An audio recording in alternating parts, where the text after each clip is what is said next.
Dipersilakan dari Kementerian Koordinator Bidang Pembangunan Manusia dan Kebudayaan untuk menyampaikan keterangannya terlebih dahulu. Bisa di mimbar, Bapak?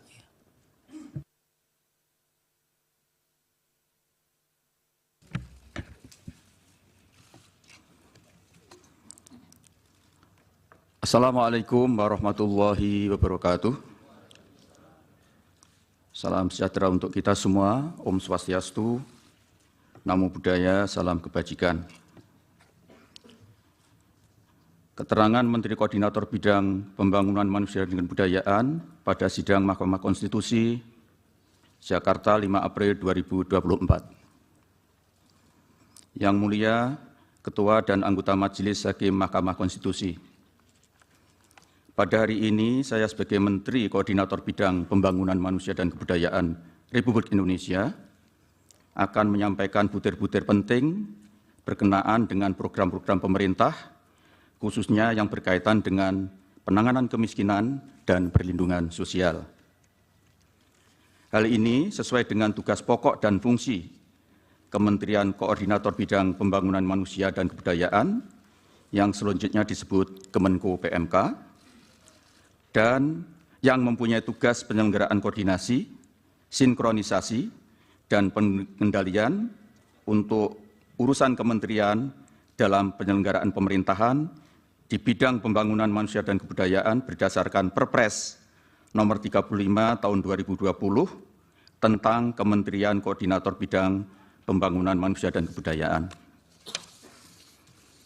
Tugas Kemenko PMK tersebut dilaksanakan untuk memberikan dukungan pelaksanaan inisiatif dan pengendalian kebijakan berdasarkan agenda pembangunan nasional dan penugasan Presiden.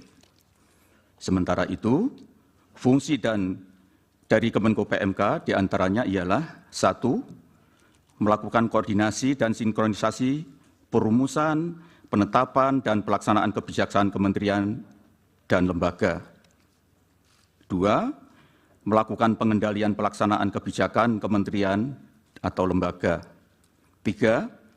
Pengelolaan dan penanganan isu yang terkait dengan bidang pembangunan manusia dan kebudayaan. 4. Pengawalan terhadap program prioritas nasional dan kebijakan yang diputuskan oleh Presiden dalam sidang kabinet. Yang mulia Ketua dan anggota Majelis Hakim Konstitusi, berdasarkan hasil survei sosial ekonomi atau Susenas Maret 2023 yang dilakukan oleh Badan Pusat Statistik atau BPS, angka kemiskinan nasional mencapai 9,36%. Sementara target RPJMN tahun 2020-2024 ditetapkan sebesar 6,5 sampai dengan 7,5%. Agar target dapat terpenuhi, diperlukan pendekatan kebijakan khusus melalui berbagai program di kementerian dan lembaga dan pemerintah daerah. Sementara itu, untuk kemiskinan ekstrim, kita harus terus mengupayakan agar target 0% berdasarkan Inpres nomor 4 tahun 2022 dapat terwujud pada tahun 2024 dan mudah-mudahan target tersebut dapat tercapai, mengingat program penghapusan kemiskinan ekstrim sudah mencapai angka 1,12% pada Maret 2023. Perlu kami sampaikan yang mulia, pada Maret 2022, kemiskinan ekstrim masih berada pada angka 2,04%, berarti capaian dalam 1 tahun terakhir sebesar 0,92%. Ketua dan anggota Majelis Hakim Konstitusi yang kami muliakan, perhitungan angka kemiskinan di Indonesia adalah menggunakan pendekatan pengeluaran. Dengan pendekatan tersebut, menghasilkan garis kemiskinan secara nasional sekitar 554.458 per kapita per bulan, dengan komposisi garis kemiskinan makanan sebesar 408.522 atau 74,21%, dan garis kemiskinan bukan makanan sebesar 141.936 atau 25,79%. Maka dengan demikian dapat kami simpulkan bahwa faktor pembentukan kemiskinan, kami ulangi, faktor pembentuk kemiskinan di Indonesia 3/4-nya adalah komoditas pangan. Selain itu, BPS menyebutkan bahwa rata-rata rumah tangga miskin di Indonesia memiliki 4,71 orang anggota rumah tangga. Dengan demikian, besarnya garis kemiskinan per rumah tangga secara rata-rata adalah sebesar 2.592.657 per rumah tangga miskin per bulan. Oleh karena itu, untuk menjaga daya beli kelompok masyarakat miskin, terutama komoditas pangan menjadi sangat penting. Begitu juga dengan memberikan bantuan bahan pangan langsung melalui program-program bantuan sosial dan bantuan pangan cadangan pangan pemerintah atau CPP. Yang Mulia Ketua dan Majelis Hakim Konstitusi, sesuai dengan Inpres nomor 4 tahun 2022 tentang percepatan penghapusan kemiskinan ekstrim, pada diktum ketiga angka 1 huruf B menugaskan Menko PMK untuk menetapkan kebijakan sumber dan jenis data yang digunakan dalam implementasi program percepatan penghapusan kemiskinan ekstrim. Dan angka 1 huruf C mengkoordinasikan penyiapan data penerima dengan nama dan alamat atau by name by address sasaran penghapusan kemiskinan ekstrim bersama Kementerian Sosial, Kementerian Dalam Negeri, Kementerian Desa, Pembangunan Daerah Tertinggal dan Transmigrasi, Badan Kependudukan dan Keluarga Berencana Nasional, Kementerian Perencanaan Pembangunan Nasional atau Badan Perencanaan Pembangunan Nasional, dan Badan Pusat Statistik. Adapun upaya menurunkan kemiskinan menjadi 7,5% dan penghapusan kemiskinan ekstrim menjadi 0% pada tahun 2024 dilakukan melalui 3 strategi, yaitu mengurangi beban pengeluaran keluarga miskin, meningkatkan pendapatan keluarga miskin, dan mengurangi jumlah kantong-kantong kemiskinan. Ketiga strategi tersebut harus dilakukan secara bersama-sama, serempak, saling melengkapi dan berkelanjutan, dan berkesinambungan, baik oleh pihak pemerintah pusat, pemerintah daerah maupun non-pemerintah, yaitu akademisi, swasta, masyarakat, dan lain-lainnya. Yang Mulia Ketua dan Anggota Majelis Hakim Konstitusi, salah satu upaya yang dilakukan oleh pemerintah untuk memastikan target tersebut terpenuhi adalah melalui program perlindungan sosial. Program ini merupakan pengejawantahan amanat konstitusi dan peraturan perundang-undangan yang memberikan mandat kepada negara untuk melindungi fakir miskin dan kelompok rentan. Hal ini sesuai dengan Undang-Undang Dasar Negara Republik Indonesia pasal 34 ayat 1 yang berbunyi fakir miskin dan anak-anak yang terlantar dipelihara oleh negara. Ayat 2, negara mengembangkan sistem jaminan sosial bagi seluruh rakyat dan memberdayakan masyarakat yang lemah dan tidak mampu sesuai dengan martabat kemanusiaan.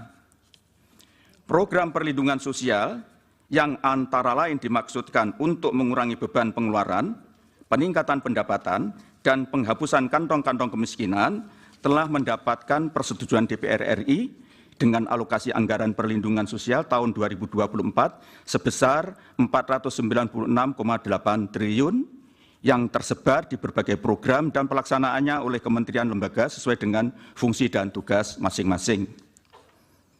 Adapun komposisi anggaran perlindungan sosial terdiri dari berbagai macam subsidi, bantuan sosial, dan jaminan sosial.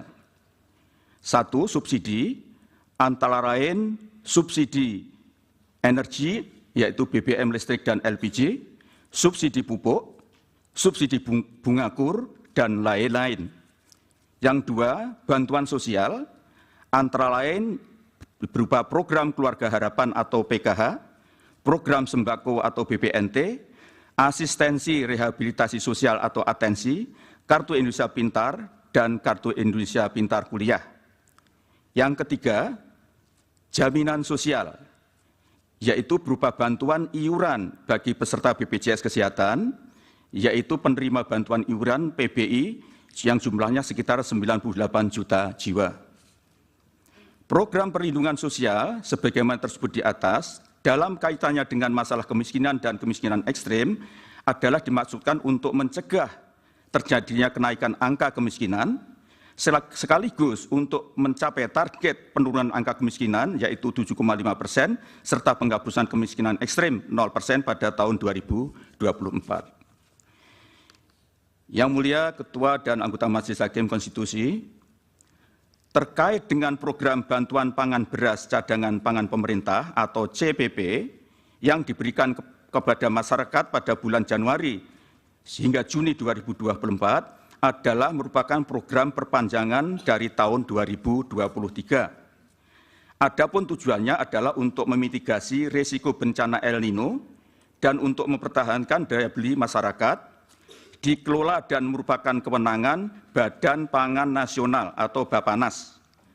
Bantuan pangan beras CPP adalah bukan merupakan bagian dari bantuan sosial reguler, namun merupakan bantuan bahan pangan yang diberikan oleh pemerintah. Bantuan pemerintah dalam bentuk bantuan pangan beras atau CPP pada tahun 2024 dilaksanakan berdasarkan Perpres nomor 125 tahun 2022 tentang penyelenggaraan data P3KE adalah merupakan hasil triangulasi data existing dari data DTKS Kemensos, pemutakhiran data kependudukan tahun 2023 atau PK23 PKKBN, data kependudukan dan catatan sipil atau Dukcapil Kemendagri, serta data penerima program Bansos dari Online Monitoring System Perbendaraan dan Anggaran Negara atau OMSPAN Kementerian Keuangan. P3KE adalah basis data yang berisi informasi yang memiliki peringkat kesejahteraan lebih dari 80% keluarga atau penduduk di Indonesia.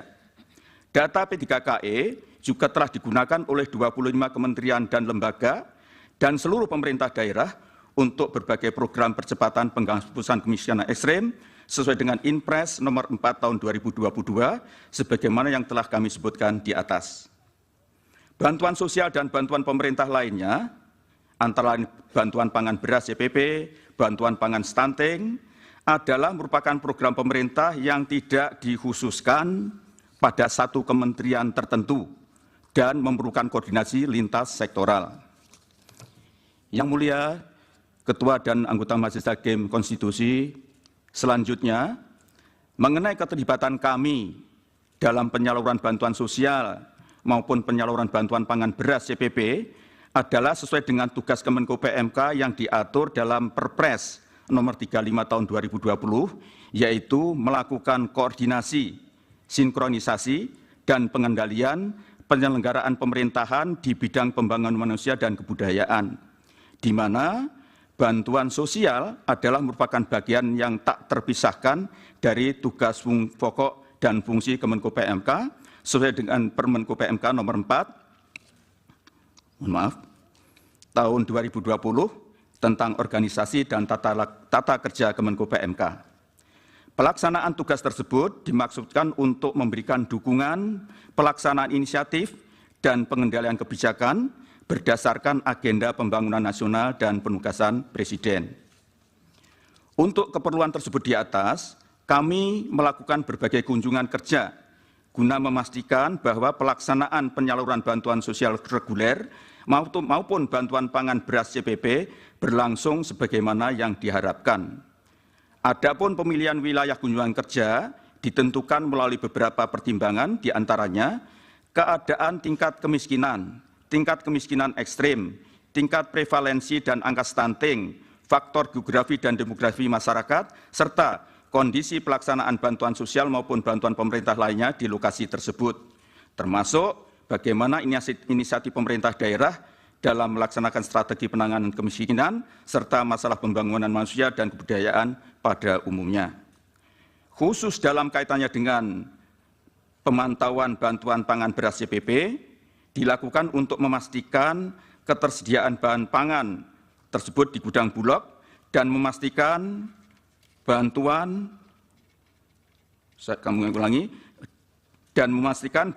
yang diterima oleh penerima manfaat secara langsung Di samping itu untuk memastikan bahwa distribusinya berjalan dengan baik serta memperhatikan prinsip-prinsip tepat waktu, tepat sasaran, tepat jumlah, tepat kualitas, di samping untuk mendapatkan umpan balik atau feedback tentang bagaimana pemanfaat bantuan tersebut oleh keluarga penerima manfaat.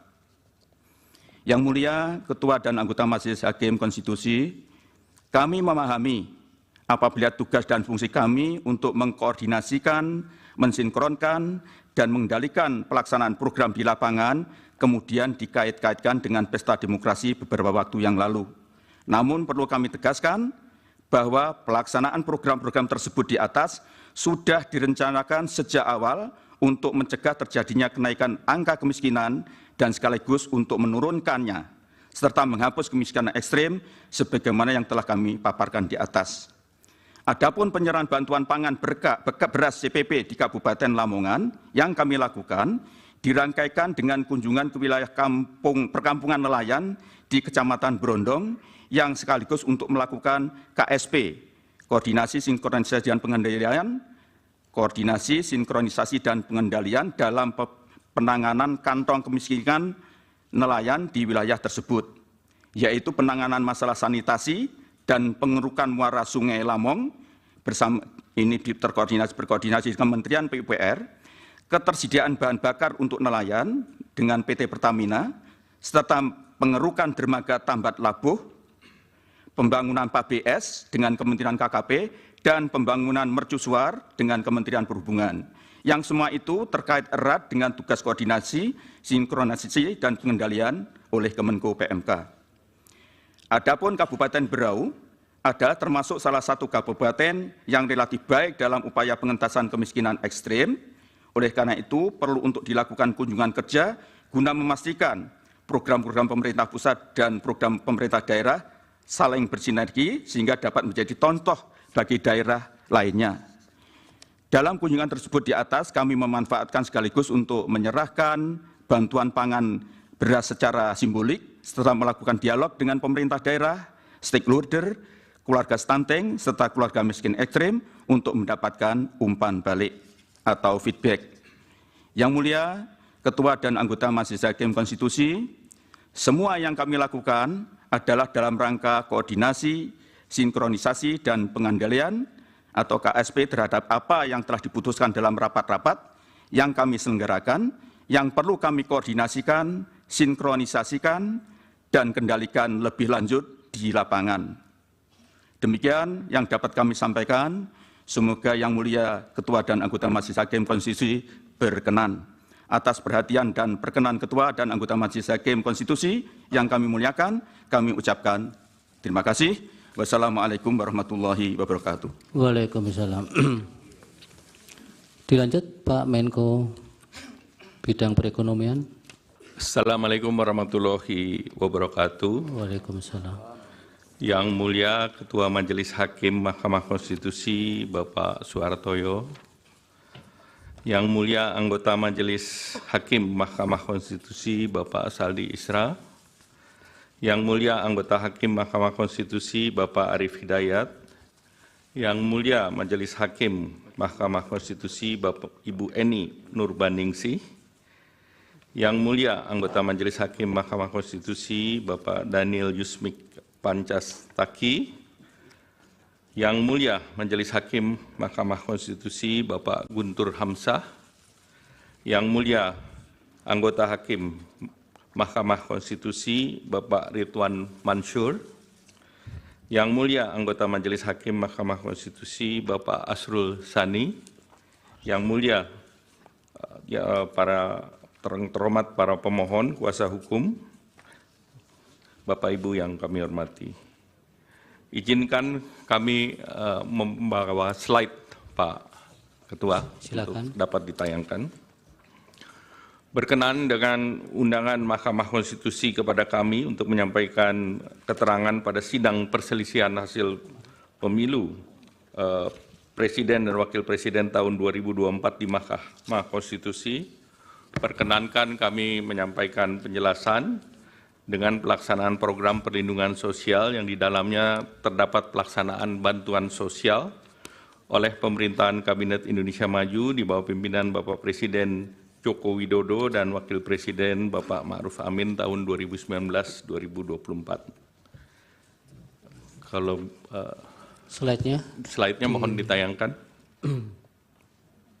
Sebentar, Bapak.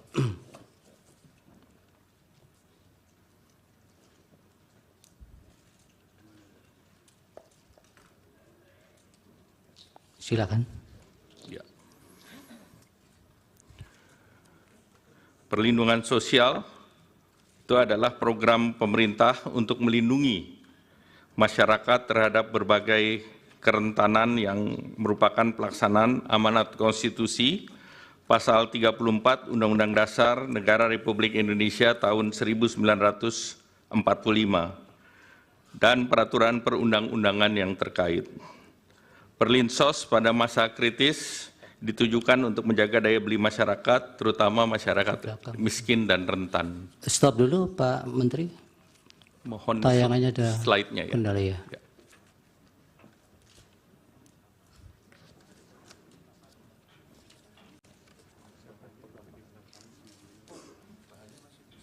Iya, di sana.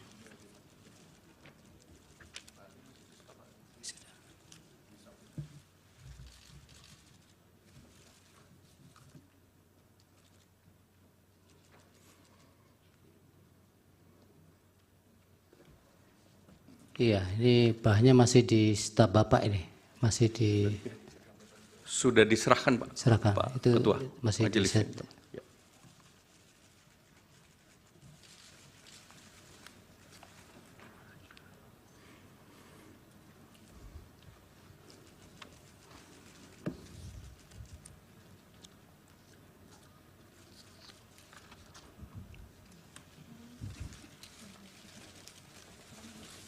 Sambil kita lanjut, Pak Silakan. Ketua Majelis yang kami hormati. Besaran perlinsos setiap tahun mengalami fluktuasi sejalan dengan perkembangan perekonomian dan sejak tahun 2020 besaran perlindungan sosial berada di atas angka 440 triliun. Anggaran perlinsos tahun 2023 dengan pagu sebesar 476 triliun itu telah terrealisasi sebesar 443,4 triliun.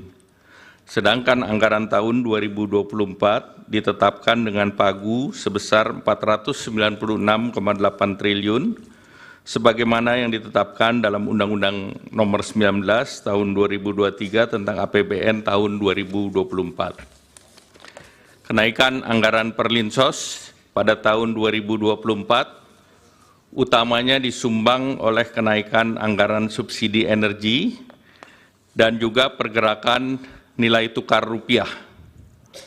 Realisasi harga Indonesia crude price di tahun 2023 sebesar 78,43 dolar per barrel, sedangkan asumsi harga ICP Indonesia tahun 2024 sebesar 82 dolar per barrel, dan nilai tukar rupiah juga mengalami kenaikan rata-rata 15.230 menjadi rata-rata 15.664 di tahun 2024. Kenaikan harga dan nilai tukar ini berimplikasi pada kenaikan subsidi energi di tahun 2024 bila dibandingkan dengan 2023. Juga terjadi kenaikan volume BBM dari 16,5 juta kiloliter menjadi 19,5 juta kiloliter. Anggaran perlindungan sosial yang terbesar berupa subsidi BBM, listrik, LPG, pupuk, PSO, kredit program dengan share 58,3% pada tahun 2024 dan 55,9% tahun 2024 yang mengalami kenaikan. Jadi kenaikan BBM itu salah satu komponen utama yang mulia. Sejak bulan Desember 2023, berbagai negara termasuk Indonesia mengalami dampak terjadinya El Niño, di mana beberapa tempat produksi pangan, terutama beras, mengalami gangguan, baik yang tidak bisa melakukan penanaman dan memundurkan jadwal dan hal ini membuat pasokan pangan seperti beras mengalami gangguan yang tentunya sangat mengganggu kepada dan berdampak signifikan terhadap masyarakat miskin. Oleh karena itu, beberapa negara melakukan bantuan sosial, antara lain Singapura memberikan $800 per orang untuk mengatasi kenaikan biaya hidup dengan anggaran sebesar 13 triliun. Dan ini juga dilakukan di bulan September. India memberikan bantuan baik itu cereal maupun minyak bagi 800 juta orang dengan anggaran sebesar 2.200 triliun dan ini juga dilakukan antara bulan September sampai dengan November tahun lalu. Selain bantuan sosial, bantuan beberapa negara, Malaysia juga memberikan bantuan keluarga untuk 8,7 juta keluarga atau 25,4% penduduk dengan anggaran setara dengan 25 triliun periode Januari sampai Desember 2023 dan dilanjutkan 2024 sampai dengan September.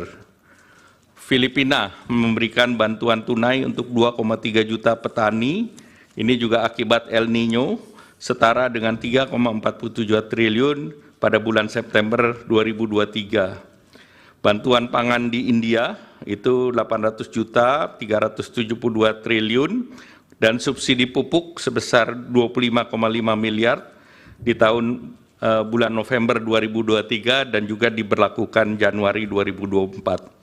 Singapura memberikan paket dukungan hidup untuk hampir separuh penduduk 2,5 juta mulai September 2024. Amerika Serikat memberikan bantuan dalam bentuk food stamp untuk 41 juta orang atau 21,6 juta rumah tangga dengan paket bantuan inflasi yang setara dengan 17 juta dan juga perlindungan dampak perubahan iklim ekstrim dengan nilai setara 835 triliun.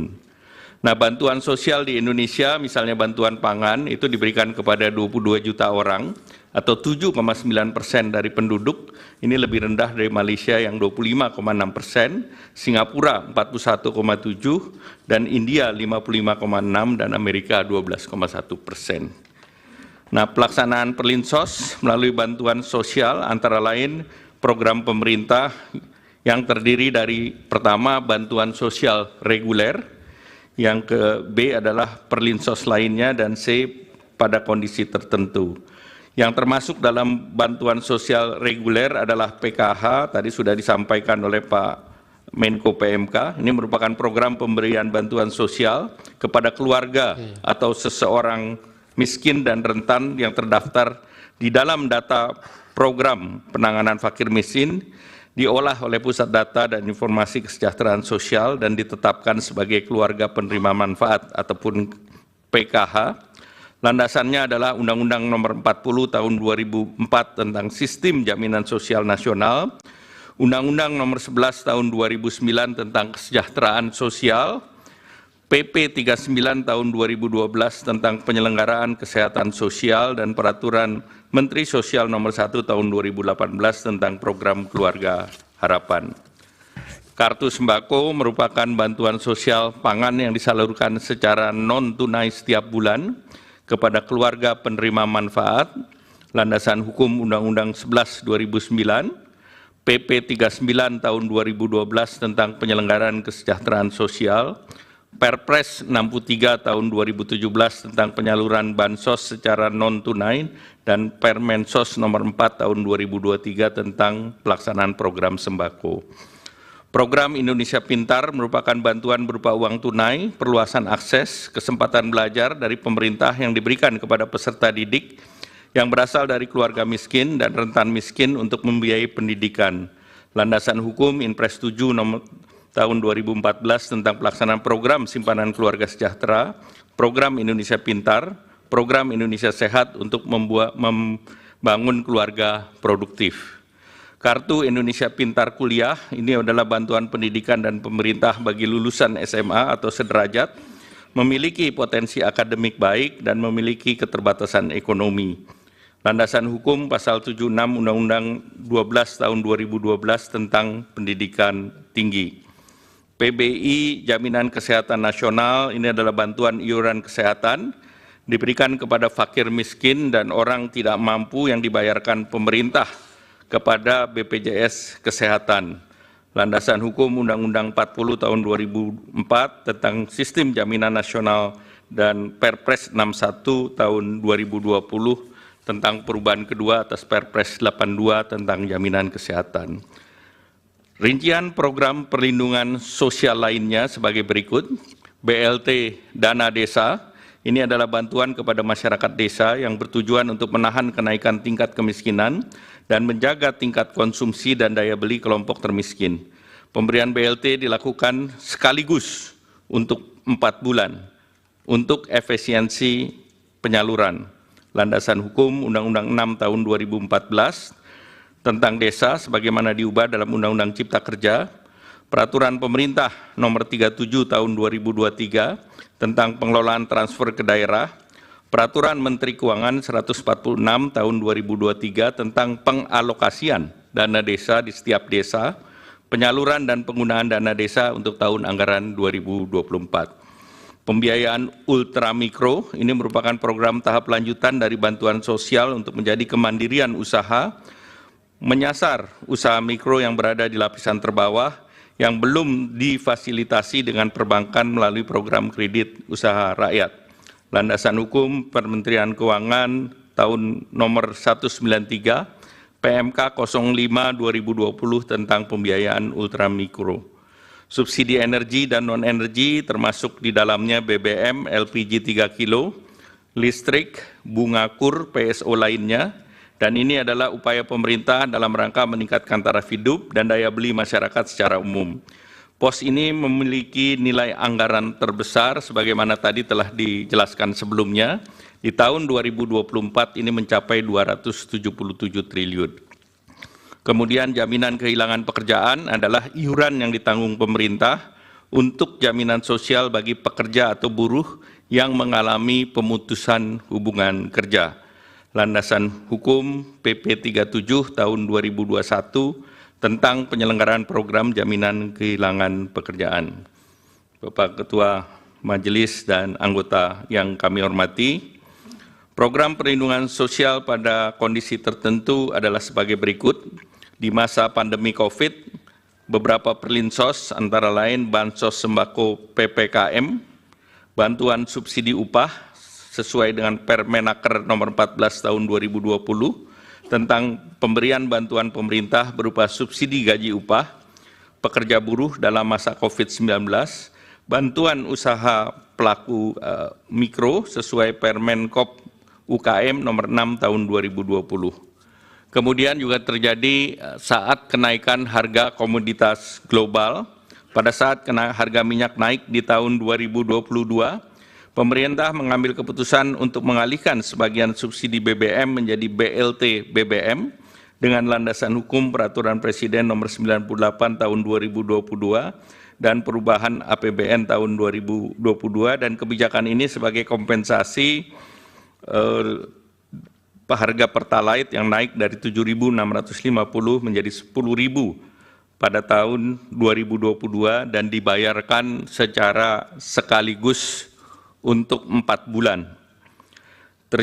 Pada saat terjadi resiko global 2023 dan 2024, pemerintah mengeluarkan kebijakan BLT El Nino dan bantuan pangan untuk mendapati dampak dari pergantian musim dari kemarau ke musim hujan, dan dikhawatirkan badai El Nino dapat mengganggu produksi beras serta mengurangi daya beli masyarakat. Dan tahun 2024 terdapat BLT mitigasi kenaikan harga pangan yang ditargetkan terrealisasi di semester 1 2024. Ini berdasarkan Undang-Undang Nomor 9 Tahun 2023 tentang APBN di pasal 20. Nah, untuk mengoptimalkan manfaat pada penerima bantuan sosial dan efisiensi biaya penyaluran, bantuan sosial biasanya dibagikan beberapa periode sekaligus atau dirapel dalam satu kali penyaluran. Sebagai contoh, bantuan sosial reguler seperti PKH disalurkan per 3 bulan, 1 tahun 4 kali penyaluran. Kartu sembako penyaluran per 2 bulan, 1 tahun 6 kali penyaluran. BLT BBM sekaligus untuk 4 bulan, seperti tadi kami sampaikan. Yang Mulia Ketua Majelis Hakim dan anggota Majelis Hakim, BMKG dan beberapa pusat iklim dunia memprediksi El Nino terus bertahan hingga periode Desember 2023, bahkan Januari-Februari 2024. Nah, ini berdampak kepada penurunan produksi beras. Kita lihat produksi beras sampai dengan mulai bulan Juli hingga Februari, produksi beras kita turun sebesar 5,88 juta ton. Pada saat yang bersamaan, terjadi kenaikan harga beras dunia, di mana harga beras Thailand itu mencapai $624 per ton atau naik 28%. Beras Vietnam $614 per ton itu naiknya 41,95%. Kenaikan itu juga diikuti dengan larangan ekspor beras 6 negara. Di tahun 2023, India, Bangladesh, Rusia, UAE, Myanmar, dan Uganda melarang ekspor beras, dan juga 3 negara dilanjutkan di tahun 2024, India, Bangladesh, dan Rusia. El Nino berdampak juga terhadap peningkatan harga pangan, terutama beras. Kita lihat dari data bahwa volatile food terus meningkat di bulan Juli, hingga puncaknya Maret yang tercatat sebesar 10,33%. Beras menkontribusi kepada inflasi di bulan Maret saja 0,74%.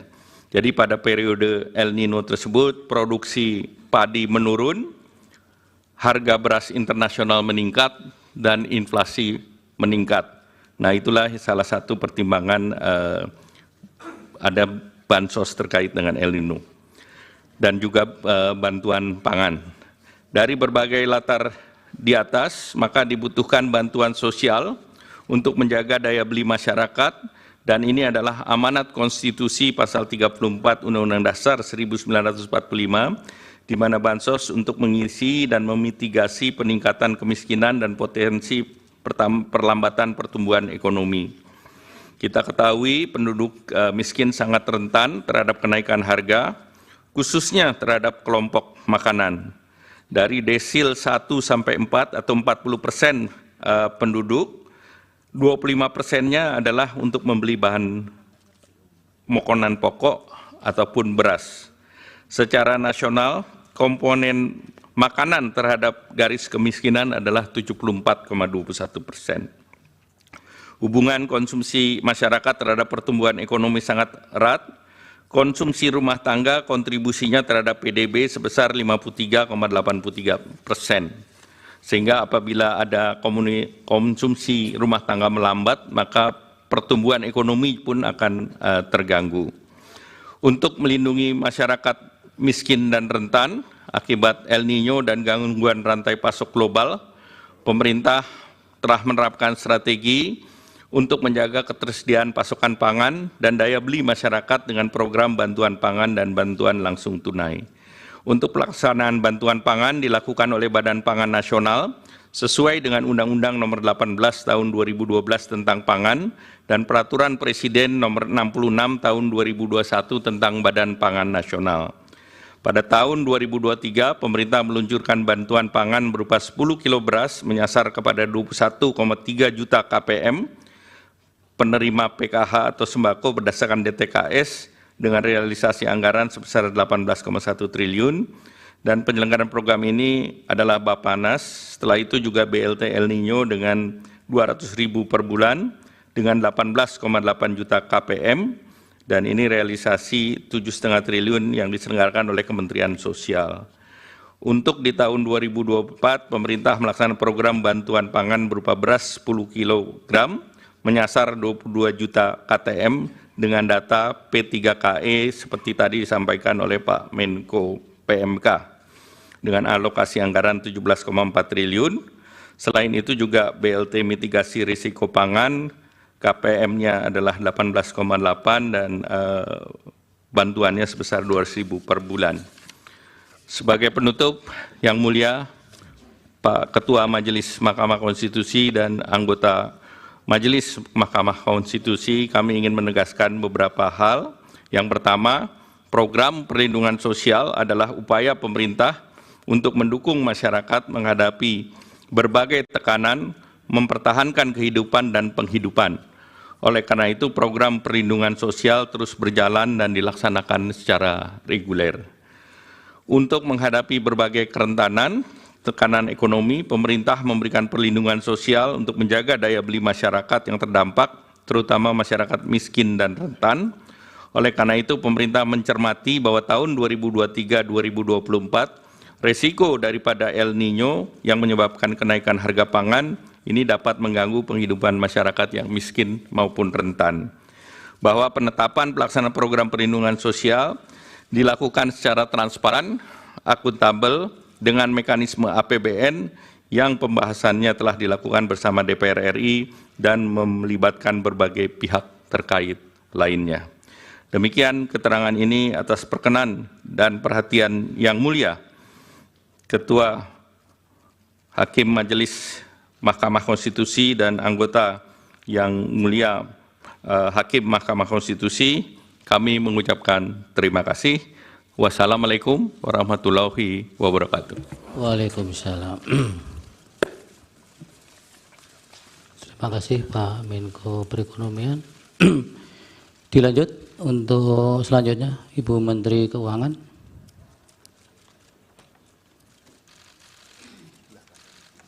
Bisa sebelah kanan Ibu.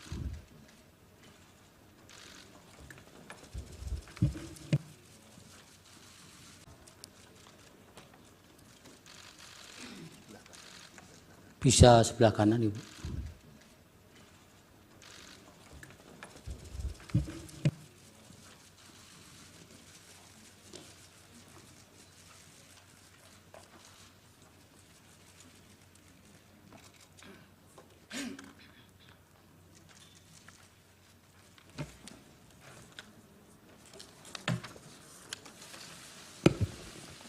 Terima kasih Yang Mulia. Bismillahirrahmanirrahim. Assalamualaikum warahmatullahi wabarakatuh. Salam sejahtera, salam, Om Swastiastu, Namo Buddhaya, salam kebajikan. Yang Mulia Ketua Bapak Soehartoyo, Yang Mulia Saldi Isra, Yang Mulia Bapak Arif Hidayat, Yang Mulia Ibu Eni Nurbaningsih, Yang Mulia Bapak Daniel Yusmikpo, Yang Mulia Bapak Arsul Sani, Yang Mulia Bapak Guntur Hamzah, dan Yang Mulia Bapak Ridwan Mansur, Majelis Hakim Mahkamah Konstitusi yang kami hormati. Bapak Menko Bidang Pembangunan Manusia dan Kebudayaan, Bapak Menko Perekonomian, Bapak Ibu Menteri Sosial, Ketua Dewan Kehormatan Penyelenggara Pemilu, pimpinan, anggota, kuasa hukum KPU dan Bawaslu, serta para kuasa hukum dari paslon peserta Pilpres.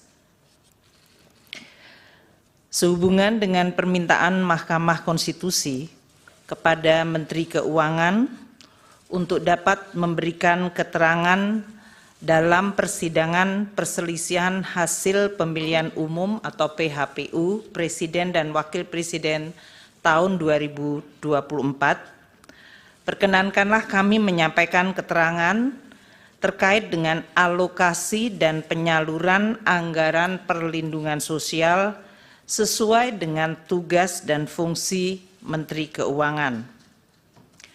Kami sungguh bersyukur dan mengaturkan terima kasih untuk kesempatan memberikan keterangan di forum Mahkamah Konstitusi yang mulia ini.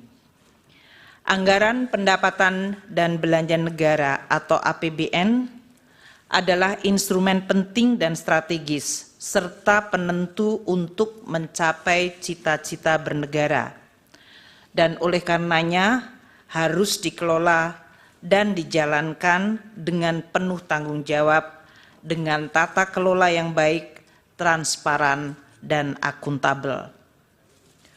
Forum di Mahkamah Konstitusi yang mulia ini kami percayai menjadi salah satu cara merawat nalar publik dengan menjelaskan dan mendiskusikan bagaimana APBN menjadi sarana gotong royong anak bangsa, di mana yang mampu berkontribusi lebih besar dan yang tidak mampu perlu dibantu.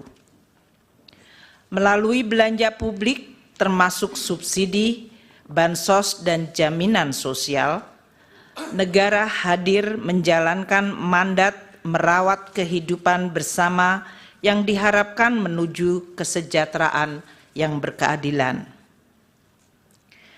Melampaui aneka perbedaan yang menjadi hitah bangsa, APBN kita harapkan menjadi sarana bagi segenap elemen bangsa untuk berpartisipasi dan berkontribusi. Kiranya melalui proses politik yang selama ini dijaga secara terbuka, transparan, dan akuntabel, APBN harus terus kita jaga sebagai fondasi dan sekaligus modal politik bangsa Indonesia mencapai tujuan bernegara. Telah banyak contoh negara-negara yang mengalami krisis ekonomi, sosial, dan bahkan politik akibat pengelolaan APBN yang buruk. Alhamdulillah, Indonesia mampu menjaga instrumen APBN tetap secara kredibel dan sehat. Ini prestasi yang harus terus dijaga. Berdiskursus di forum yang mulia ini patut disyukuri. Forum yang mendorong diskusi sehat dan refleksi tentang awal mula Indonesia dibentuk, mengundang khususnya para generasi muda agar terpanggil dan turut menghayati kehidupan publik yang baik melalui perbaikan tiada henti dan tidak kenal lelah. Seperti pepatah kuno mengatakan, vis unita fortior. Dengan kekuatan yang bersatu, kita akan semakin kuat. Yang mulia Ketua dan Majelis Hakim Mahkamah Konstitusi, Pancasila dan Undang-Undang Dasar 1945 telah mengamanatkan negara untuk melindungi segenap bangsa Indonesia dan seluruh tumpah darah Indonesia, dan untuk memajukan kesejahteraan umum, mencerdaskan kehidupan bangsa, serta ikut melaksanakan ketertiban dunia yang berdasarkan kemerdekaan, perdamaian abadi, dan keadilan sosial. Kehadiran negara untuk mewujudkan kehidupan yang layak dan bermartabat, serta untuk memenuhi hak atas kebutuhan dasar warga negara demi tercapainya kesejahteraan sosial, salah satunya melalui instrumen anggaran pendapatan dan belanja negara atau APBN. APBN adalah instrumen untuk mencapai dan mewujudkan cita-cita hidup bernegara, yaitu masyarakat adil dan makmur. Presiden adalah pemegang kekuasaan pemerintahan yang mengelola keuangan negara sebagai bagian dari kekuasaan pemerintahan berdasarkan pasal 4 ayat 1 Undang-Undang Dasar 1945 dan pasal 6 ayat 1 Undang-Undang Keuangan Negara.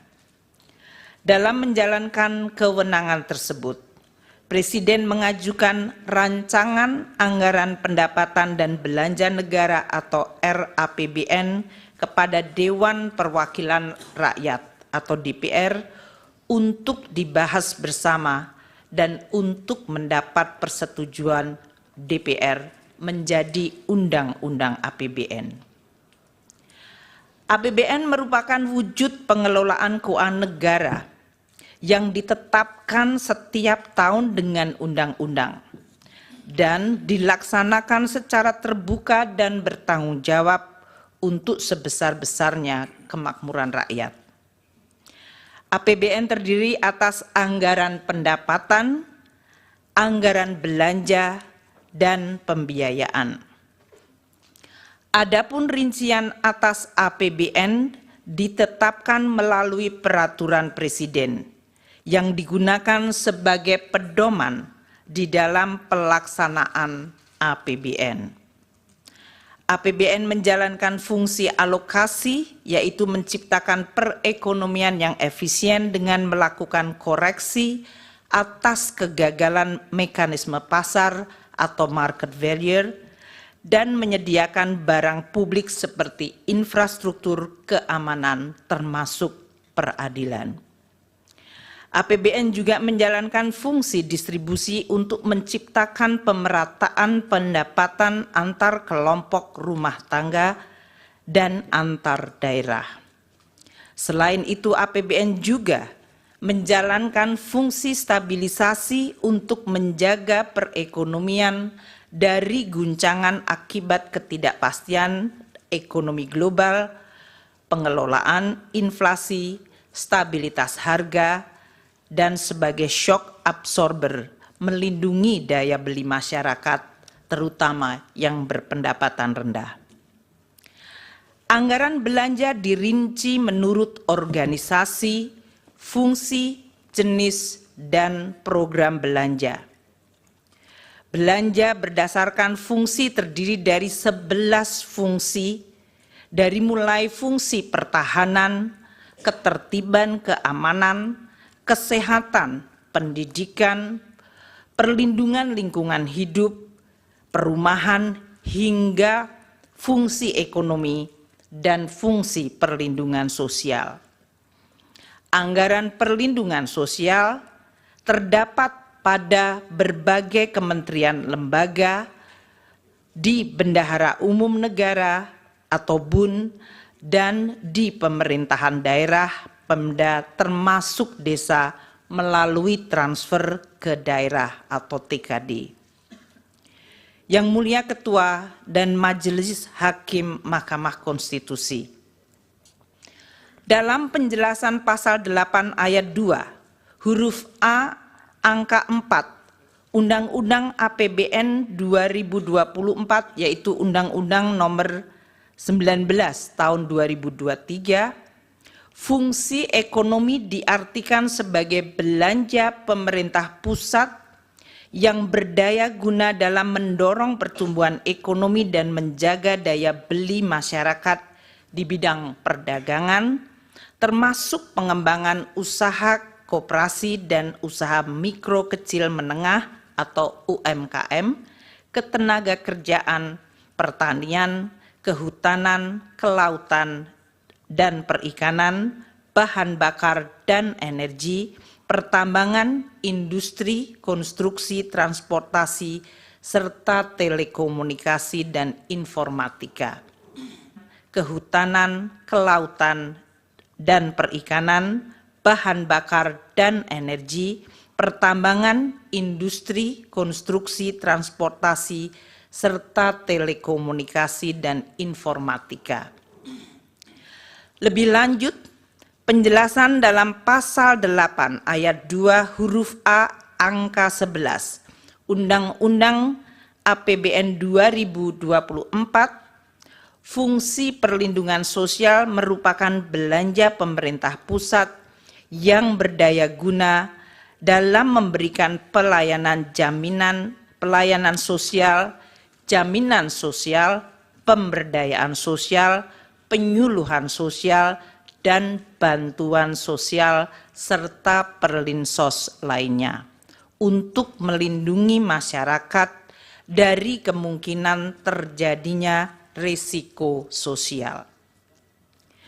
Yang Mulia Ketua dan Majelis Hakim Mahkamah Konstitusi, penyusunan dan pembahasan bersama DPR serta penetapan anggaran pendapatan belanja negara sebagai undang-undang melalui siklus yang merupakan rangkaian kegiatan mulai dari perencanaan sampai dengan pertanggungjawaban APBN setiap tahun.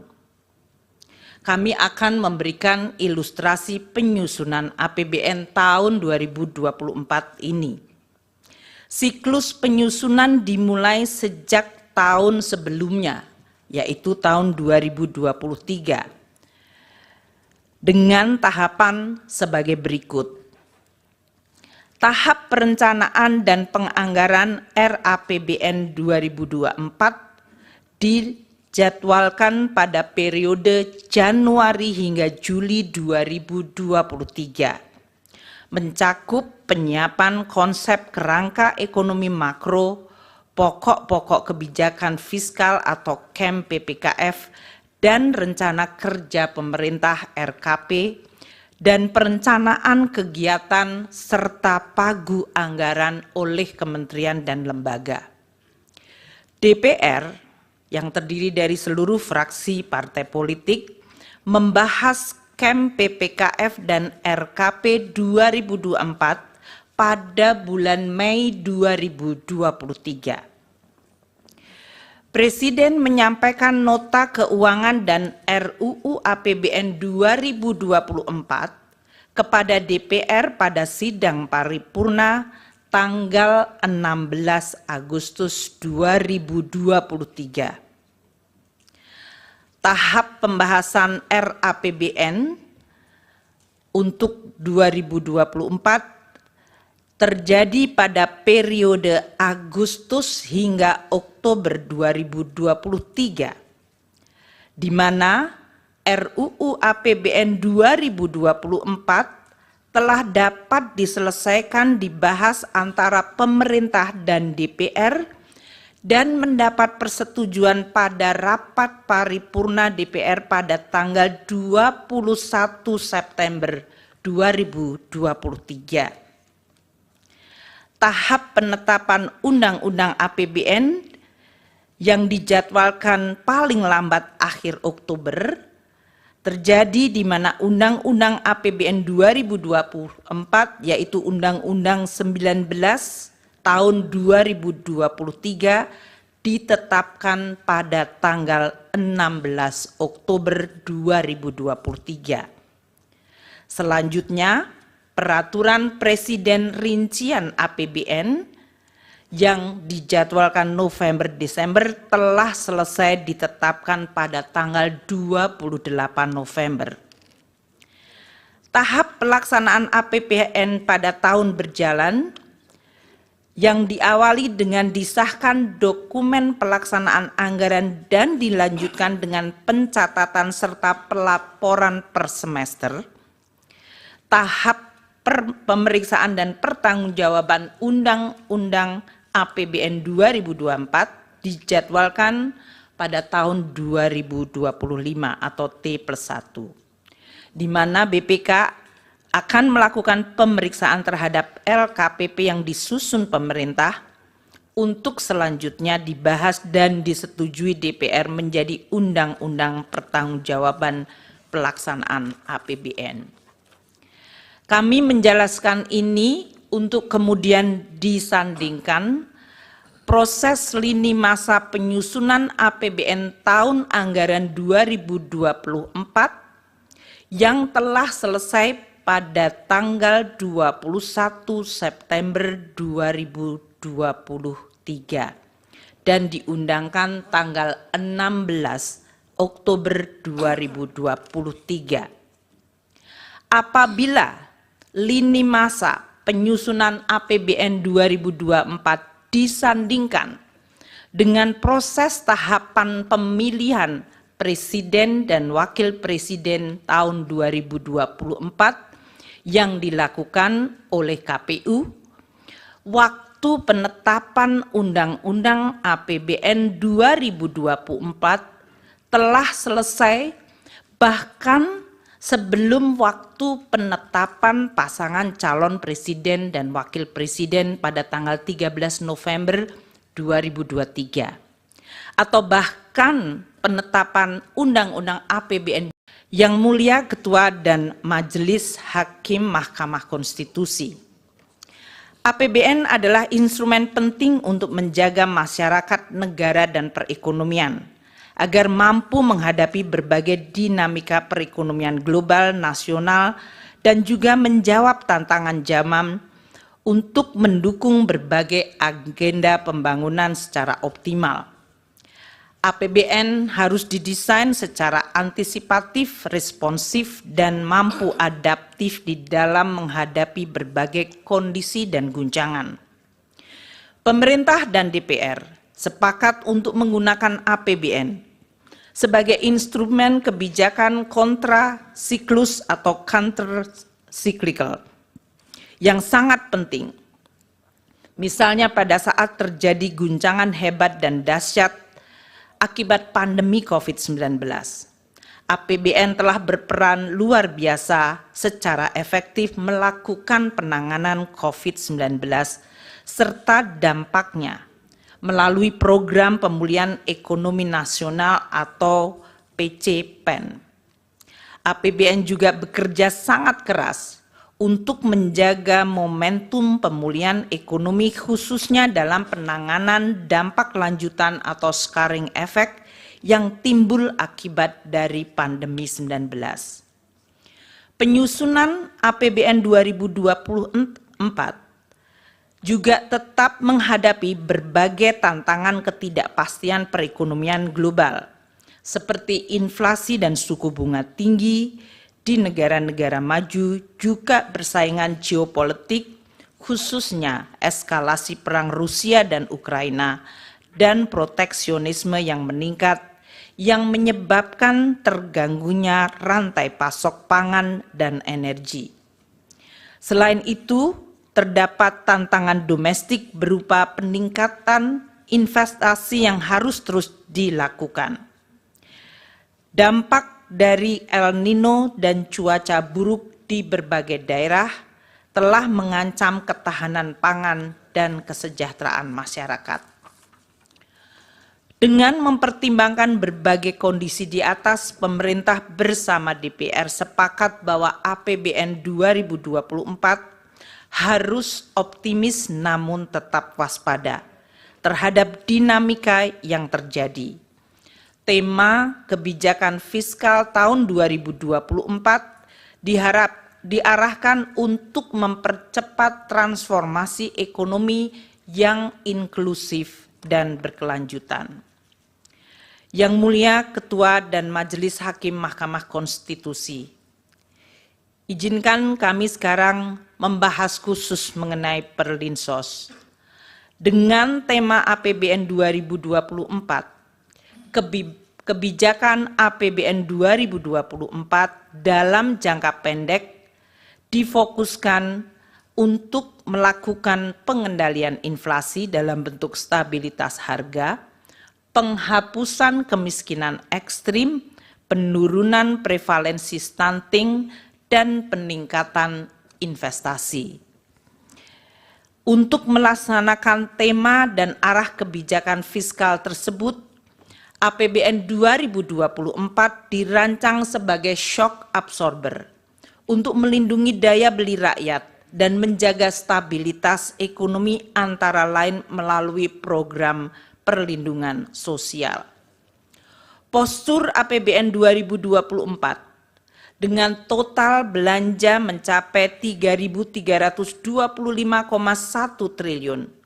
Di dalamnya terdapat belanja untuk perlindungan sosial sebesar 496,8 triliun rupiah yang berfungsi untuk stabilisasi dan mendukung penghapusan kemiskinan termasuk kemiskinan ekstrim dan stunting. Yang Mulia Ketua dan Majelis Hakim Mahkamah Konstitusi, alokasi anggaran Perlinsos yang sebesar 496,8 triliun dapat dilihat di dalam gambar ini dilaksanakan oleh berbagai kementerian lembaga dan berasal dari badan anggaran atau bagian anggaran KL maupun bagian anggaran bendahara umum negara serta transfer. 75,6 triliun rupiah anggaran Kemensos disalurkan melalui program bantuan sosial atau Bansos, yaitu program Keluarga Harapan PKH, Kartu Sembako, dan program Bansos lainnya. 80,5 triliun untuk perlindungan sosial dikelola oleh beberapa kementerian lembaga seperti Kemendikbud dan Kemenak melalui program PIP, KIP, dan beasiswa afirmasi. Kementerian Kesehatan melalui program Kartu Indonesia Sehat, Kementerian Tenaga Kerja untuk iuran jaminan kehilangan pekerjaan, dan BNPB untuk dana siap pakai bencana. Sementara 340,7 triliun bagian terbesar adalah perlinsos dalam bentuk subsidi energi, yaitu BBM, LPG, dan listrik, subsidi non-energi seperti pupuk, PSO, kredit usaha rakyat, bunga kredit perumahan, dan antisipasi penanggulangan bencana. Belanja perlinsos yang disalurkan melalui Kementerian Pendidikan dan Kebudayaan dan Kementerian Agama mengalami kenaikan sebesar 7,47 triliun dibandingkan tahun 2023. Dikarenakan adanya kenaikan unit cost jenjang pendidikan menengah dan penambahan sasaran. Sementara belanja bansos selain PKH dan kartu sembako yang disalurkan oleh Kementerian Sosial mengalami kenaikan 1,23 triliun rupiah dikarenakan adanya kenaikan alokasi untuk bantuan makan lansia, bantuan untuk penyandang disabilitas, dan bantuan yatim piatu. Belanja subsidi yang disalurkan melalui bendara umum negara atau non-KL mengalami kenaikan dengan adanya kenaikan alokasi subsidi pupuk dan subsidi bunga KUR. Dengan demikian dapat ditunjukkan bahwa anggaran perlindungan sosial untuk APBN 2024 di dalam rangka pengendalian inflasi, stabilitas harga, penghapusan kemiskinan sesuai target prioritas nasional. Di dalam APBN 2024 tidak terdapat perubahan yang signifikan pada anggaran bansos yang dikelola oleh Kementerian Sosial. Perubahan perlinsos yang dikelola oleh kementerian lembaga lain seperti Kemendikbud dan Kemenaker adalah akibat kenaikan unit cost.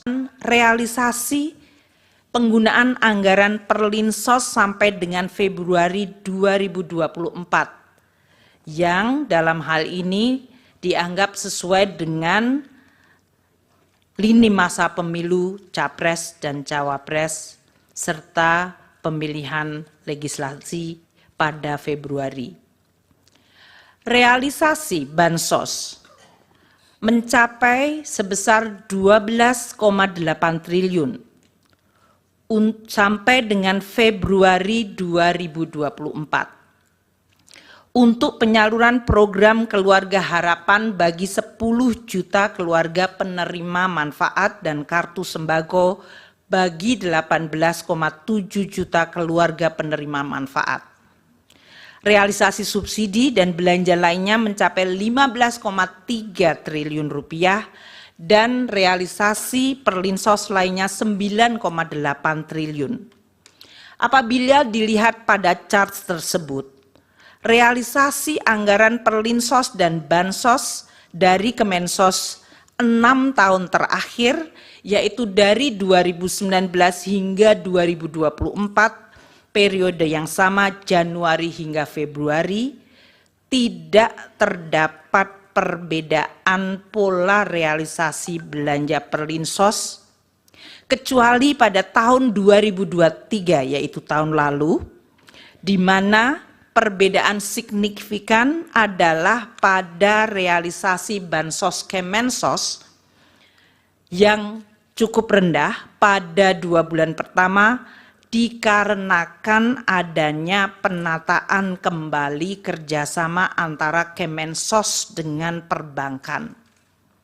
Ini yang menjelaskan pada saat kami menjelaskan kenaikan 2 bulan pada Bansos Kemensos mencapai cukup tinggi adalah akibat baseline 2023 dari Bansos Kemensos pada bulan Januari-Februari yang memang waktu itu rendah akibat masih adanya proses penataan kembali kerjasama antara Kemensos dengan perbankan. Berdasarkan uraian ini, dapat kami sampaikan bahwa pola pembayaran perlindungan sosial dan bantuan sosial tahun 2024 tidak mengalami perbedaan dengan pembayaran tahun-tahun sebelumnya. Anggaran Perlinsos telah dianggarkan di dalam APBN tahun 2024 sesuai pembahasan dan persetujuan DPR, dan pola realisasinya tidak terdapat perbedaan dibandingkan periode 6 tahun sebelumnya. Yang Mulia Ketua dan Majelis Hakim Mahkamah Konstitusi, dapat kami tambahkan bahwa anggaran Perlinsos yang ditunjukkan Presiden dalam RAPBN, yang diajukan Presiden di dalam RAPBN 2024 adalah sebesar 493,5 triliun rupiah. Sedangkan alokasi Perlinsos yang ditetapkan dalam Undang-Undang APBN 2024 yang telah disetujui DPR adalah sebesar 496,8 triliun rupiah. Adanya peningkatan dari usulan pemerintah akibat adanya kenaikan anggaran subsidi, akibat perubahan parameter asumsi, kenaikan harga pokok penjualan pupuk, dan kenaikan plafon kredit usaha rakyat. Yang Mulia Ketua dan Majelis Hakim Mahkamah Konstitusi, beralih kepada bantuan pangan. Dalam rangka mendukung pelaksanaan tugas pemerintah di bidang pangan, pemerintah membentuk Badan Pangan Nasional Bappenas melalui Perpres 66 tahun 2021 untuk memenuhi tata kelola pangan secara terarah dan efektif, menciptakan kedaulatan pangan dan ketahanan pangan, serta kemandirian pangan secara nasional. Ini mengacu Undang-Undang 18 tahun 2012. Di dalam pelaksanaan fungsinya, Bappenas menangani kerawanan pangan diantaranya melalui pengadaan, pengelolaan, dan penyaluran bantuan pangan untuk masyarakat berpenghasilan rendah dan terdampak bencana. Penyaluran bantuan pangan yang dilakukan melalui Bappenas bukan merupakan bagian dari perlindungan sosial, namun ditujukan untuk penguatan ketahanan pangan dan stabilitas harga pangan. Di dalam APBN ini masuk fungsi ekonomi, bukan fungsi Perlinsos. Pada tahun 2023, Bappenas mempunyai anggaran 10,2 triliun rupiah dan sudah memberi bantuan pangan kepada 21,53 juta keluarga penerima manfaat. Pemberian dilakukan oleh Perum Bulog selama periode September-November 2023 berupa pemberian 10 kg beras. Dalam proses pencairan alokasi bantuan pangan yang dimohonkan oleh Bappenas, diperlukan review oleh BPKP untuk menjamin akuntabilitas dari permohonan yang diajukan. Sedangkan untuk tahun 2024, Bappenas memiliki anggaran sebesar 6,71 triliun rupiah atau justru turun 30% dari anggaran 2023. Yang Mulia Ketua dan Majelis Hakim Mahkamah Konstitusi, pelaksanaan dan pengelolaan APBN dihadapkan pada tantangan perekonomian yang terus berubah secara dinamis. Tantangan tersebut dapat dipicu oleh tensi geopolitik yang berdampak pada volatilitas harga komoditas, terjadinya inflasi tinggi dan suku bunga tinggi atau higher for longer yang mengakibatkan tekanan pada nilai tukar dan perlambatan pertumbuhan ekonomi. Di sisi lain, APBN sebagai instrumen andalan yang penting harus terus dijaga agar tetap sehat, kredibel, dan sustainable. Oleh karena itu, APBN di dalam pelaksanaannya harus terus dikelola secara dinamis, agar tetap bisa terjaga dan efektif menjaga stabilitas ekonomi dan melindungi rakyat, serta mendukung proses pembangunan berkelanjutan. Pengelolaan APBN yang dinamis tersebut dilakukan melalui penyesuaian-penyesuaian seperti dilakukannya refocusing belanja, atau bahkan pernah dilakukan pemotongan belanja seperti pada saat menghadapi guncangan pandemi COVID-19. Penyesuaian yang lebih ringan dilakukan melalui proses automatic adjustment sebesar 5% dari belanja kementerian lembaga. Hal ini untuk mendorong penajaman prioritas belanja kementerian lembaga tanpa mengorbankan target capaian prioritas KL. Hal ini diatur dalam Undang-Undang Nomor 19 2023 tentang APBN 2024 Pasal 28 ayat 1 huruf E dan penjelasannya. Automatic adjustment bermanfaat untuk juga menambah daya tahan APBN di dalam menghadapi berbagai kemungkinan dinamika global dan nasional. Yang Mulia Ketua dan Majelis Hakim Mahkamah Konstitusi, APBN yang sehat, kredibel, dan berkelanjutan adalah fondasi penting bagi kehidupan berbangsa dan bernegara dalam sistem demokrasi yang terbuka dan transparan. APBN juga menjadi instrumen check and balance yang sehat bagi rakyat untuk dapat mengevaluasi cara kerja dan hasil kerja pemerintah. Sebagai instrumen kebijakan yang begitu penting, APBN akan terus dijaga bersama dengan tata kelola yang baik, secara amanah dengan integritas dan profesionalisme yang tidak boleh dikompromikan. APBN adalah alat penting bagi semua generasi bangsa, baik generasi hari ini maupun generasi yang akan datang, di dalam mencapai cita-cita bersama, yaitu terwujudnya gemah ripah loh jinawi toto tentrem kerto raharjo baldatun toibatun warobun ghafur, negeri yang damai, adil, makmur, dan sejahtera. Demikianlah penjelasan kami yang kami sampaikan, dan atas perhatian Yang Mulia Ketua dan Majelis Hakim Mahkamah Konstitusi kami ucapkan terima kasih. Wassalamualaikum warahmatullahi wabarakatuh. Om Santi Santi Santi Om.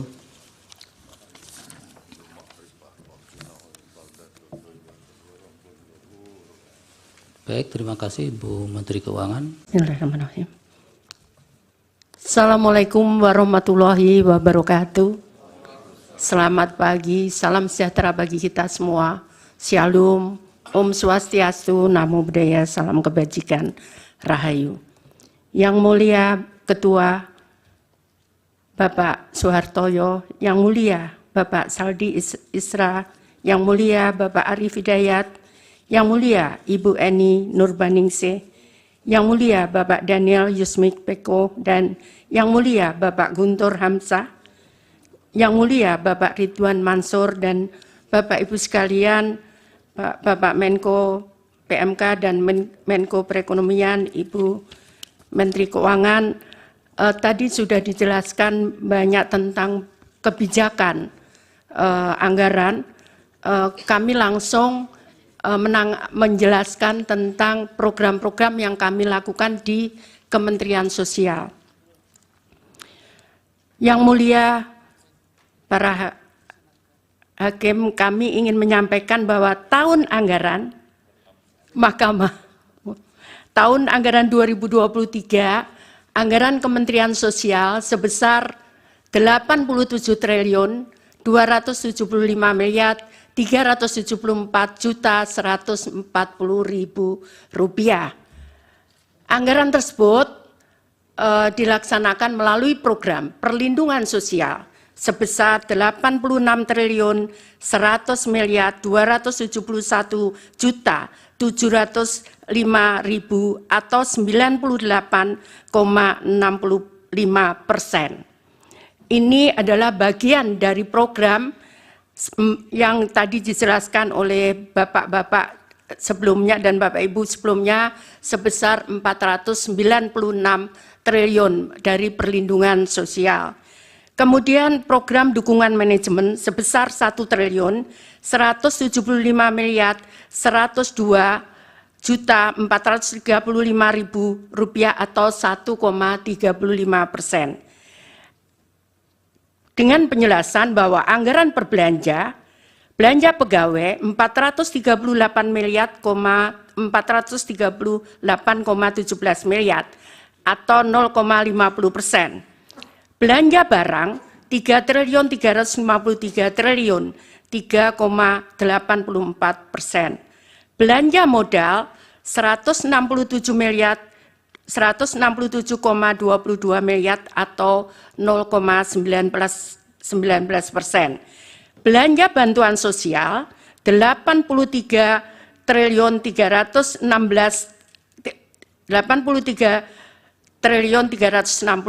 miliar atau 95,46%.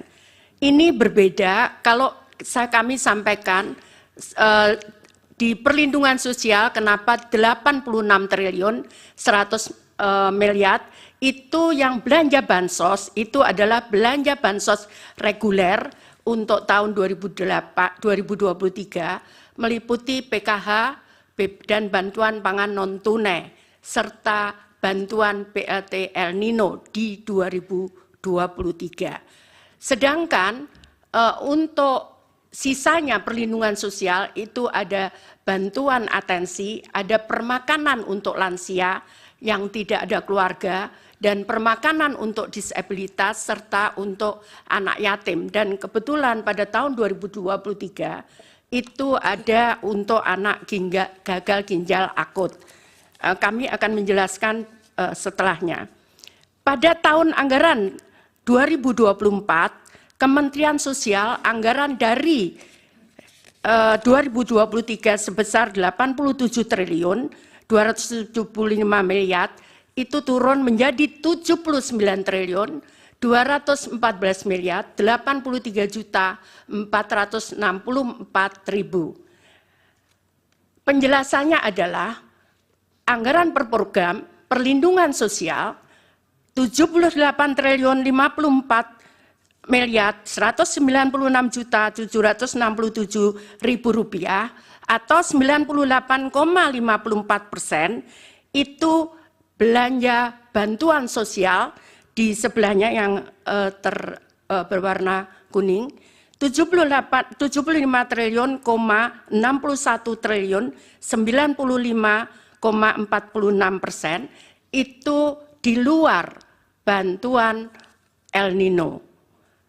Sehingga kami kembali reguler menyerahkan bantuan reguler PKH dan BPNT. Kemudian program dukungan manajemen 1 triliun 159 miliar 886.697.000 atau 1,46%. Jadi kalau kita bandingkan anggaran tahun 2023 dan 2024, tadi sudah kami sampaikan bahwa anggaran kami turun dari 87.374.140.000.000 turun menjadi 79.214.083.464.000 rupiah. Hal ini karena belanja BLT El Nino keluar dari bantuan di 2024 dengan rincian sebagai tertera di atas. Adapun belanja Bansos Kementerian Sosial tahun 2023 dan 2024. Bantuan sosial 2023 PKH atau program Keluarga Harapan itu sebesar 10 juta KPM dengan pagu 28.709.816.300.000 rupiah. Ini tetap di 2024 tetap 10 juta targetnya, namun realisasinya tidak bisa persis sama 10 juta karena begitu saya netapkan hari ini dengan data, tiap bulan kami perbaiki data karena ada yang meninggal, ada yang lahir, ada yang pindah, sehingga kami harus menetapkan tiap bulan. Karena kalau sesuai Undang-Undang 13/2011 itu 1 tahun 2 kali, maka kami sudah terlambat. Karena yang meninggal sudah banyak, kemudian yang lahir juga banyak. Sehingga kami rubah sekarang ini tiap bulan kami menetapkan data penerima bantuan sosial. Yang kedua adalah kartu sembako. Targetnya adalah 18,8 juta KPM dengan dana 45.120 miliar rupiah. Sama di 2024 itu program sembako 18 dengan target yang sama 18,8 juta KPM. Salur datanya adalah 18,62. Tadi sama, tidak bisa persis sama karena di saat proses ada perubahan-perubahan. Nah, kemudian tahun 2023 ada BLT El Nino dan ini sudah disetujui oleh DPR melalui kesimpulan rapat kerja di Komisi 8 DPR RI dengan Menteri Sosial masa persidangan 2 tahun sidang 2023-2024 Selasa 7 November 2023. Dan ini harus selesai pada bulan Desember karena anggaran tahun 2023 dan saat turun adalah di bulan November. Kemudian bantuan sosial lainnya adalah bantuan untuk gagal ginjal akut untuk 326 orang dengan nilai total 17.520.000.000. Kemudian atipikal atau GGPA itu terdiri dari ini program permakanan untuk lansia 100.000 orang sebesar 552 miliar rupiah.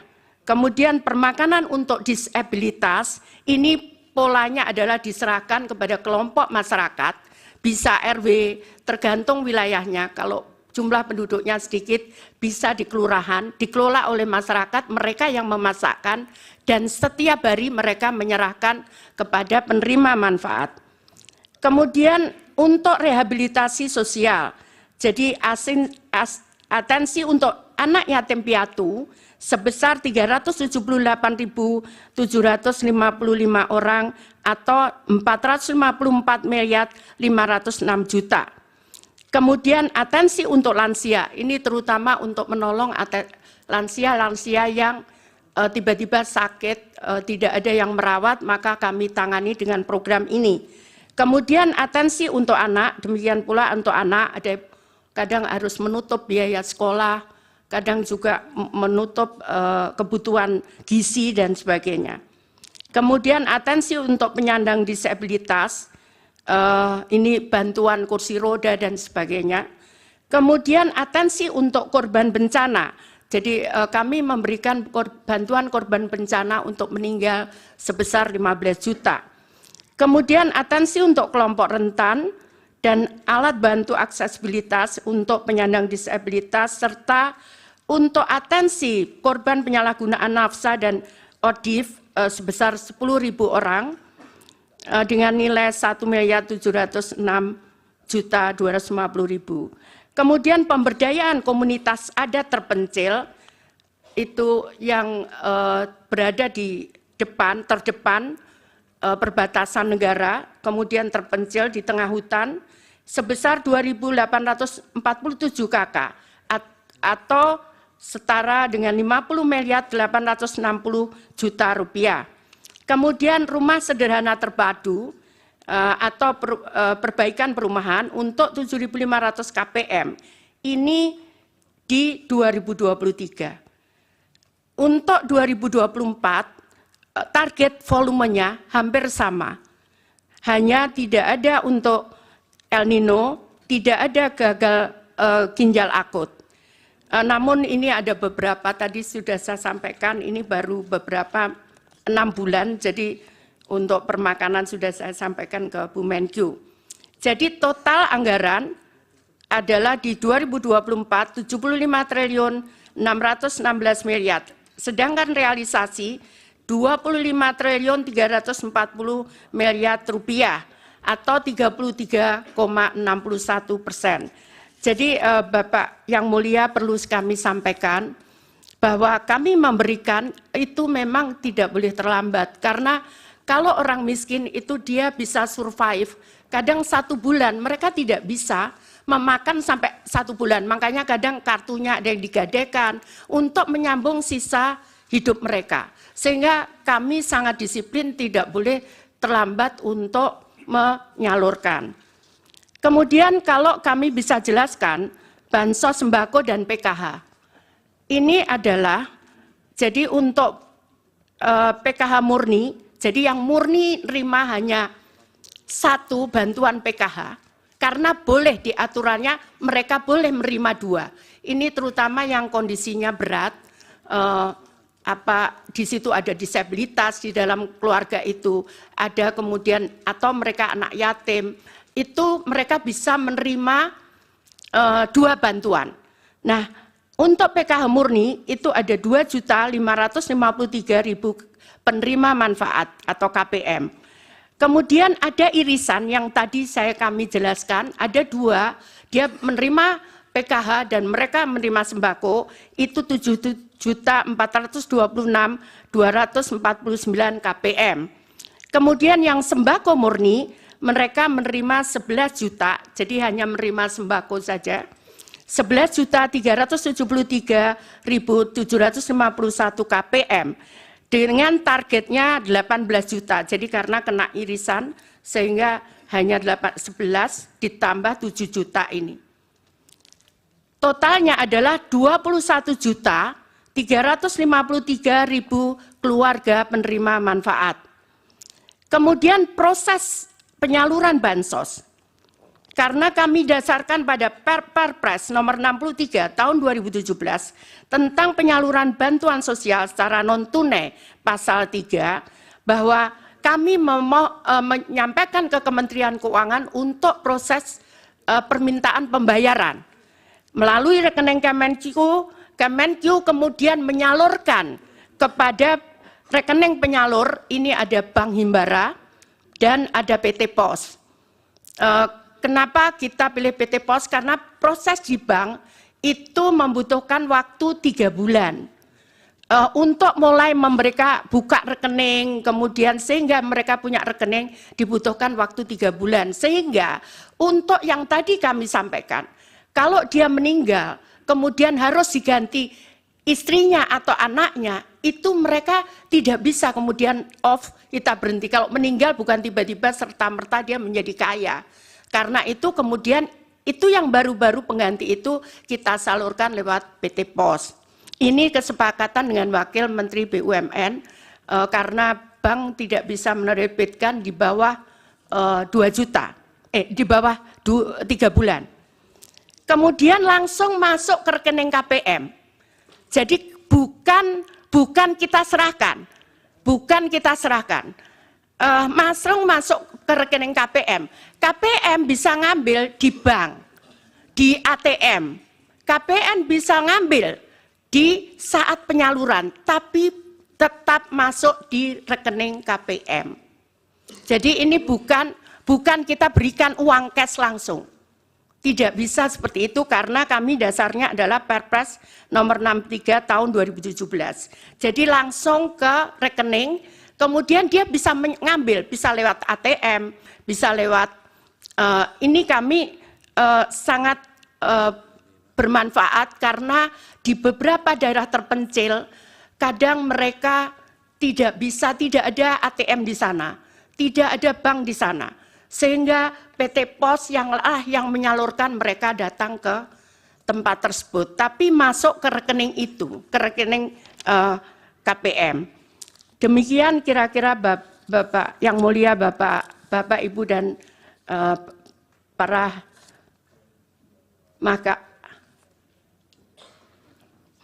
Mahkamah Konstitusi, saya mohon maaf menjelaskannya bukan dengan membaca karena saya biasa melakukan dengan chart seperti ini. Demikian, terima kasih. Mohon maaf kalau ada yang kurang berkenan. Saya akhiri. Wassalamualaikum warahmatullahi wabarakatuh. Salam sejahtera bagi kita semua. Salam Om Santi, Santi, Santi Om Namo Buddhaya. Salam kebajikan. Rahayu. Baik, terima kasih Ibu Menteri Sosial. Baik, sebelum ke para hakim,